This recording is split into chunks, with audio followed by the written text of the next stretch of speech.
The night Jericho was about to fall, the safest woman in the city was hiding two men who were marked for death. Outside her window stood the walls of one of the most feared cities in Canaan. Inside, two strangers were hiding beneath her roof, and the soldiers of Jericho were already searching for them.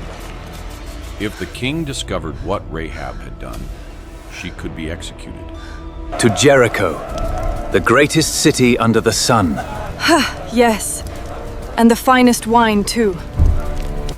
But Rahab knew something the people of Jericho did not. Their city was already doomed.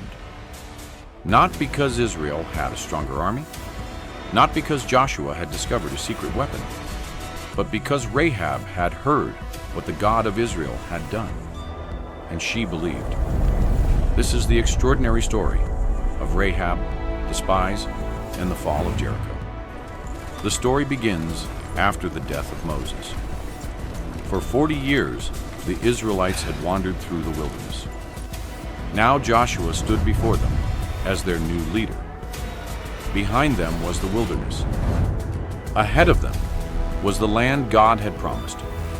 But there was one enormous obstacle, the Jordan River, and beyond it, Jericho. Jericho was ancient, fortified, and strategically important. Its massive defensive walls made it one of the most intimidating cities in the region. You will cross the Jordan here, by the shallow ford. Avoid the patrols on the main road. Scout. Before Joshua moved his entire army toward it, he needed information. So he secretly selected two men. Finest grain in all of Canaan. 2 denarii for the pottery. Take it or leave it. Make way for the caravan. Their mission was simple. Enter Jericho, study the city, and return with intelligence. We are being watched. I know. Move faster.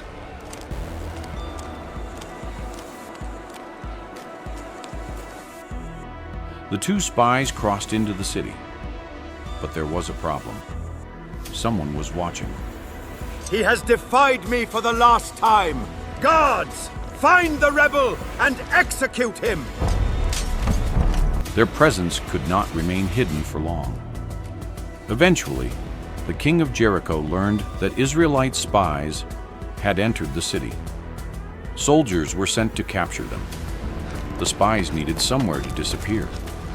And that is when they came to the house of a woman named Rahab. The Bible introduces Rahab as a woman living in Jericho whose house stood on or near the city wall. The spies entered, but Rahab faced a choice. She could hand them over. Perhaps that would save her life.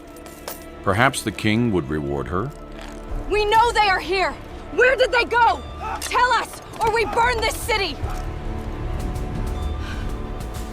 Or she could protect two men from an enemy nation and risk everything. Rahab chose the second. She took the spies upstairs and hid them beneath stalks of flax spread across the roof. Soon, there was a knock at the door. The king's soldiers had arrived. We know you have them. Surrender them now, or this house will be torn down stone by stone. Bring out the men who came to you, they demanded. Rahab knew that this was the moment. If she told the truth, the spies would die. If she lied, she could be punished for betraying the king. The spies! They headed towards the city gates. If you hurry, you can catch them now.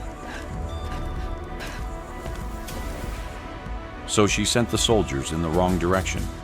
She told them the men had already left. Go quickly, she said. Perhaps you can catch them. The soldiers believed her. They rushed toward the Jordan, and the city gates were shut behind them. The spies were alive. But Rahab knew the danger wasn't over. I know that the Lord has given you the land, and that dread of you has fallen upon us. We will deal kindly and faithfully with you. She went to them and revealed something astonishing. She had heard about Israel. We heard how the Lord dried up the water of the Red Sea before you, and what you did to the 2 kings across the Jordan. She had heard what their God had done, how the Lord had dried up the waters of the Red Sea, how Israel had defeated powerful kings beyond the Jordan. And now, fear had fallen over Jericho. Rahab understood what the soldiers didn't. Jericho wasn't facing an ordinary army. I know that the Lord your God is the true God in heaven above and on the earth below. Deal kindly with my family. She believed Israel's God was the true God of heaven and earth. Swear to me by the Lord that you will spare my family when you take this city. We will. Tie this scarlet cord in the window as a sign of this agreement. Then Rahab made a request. She had protected the spies.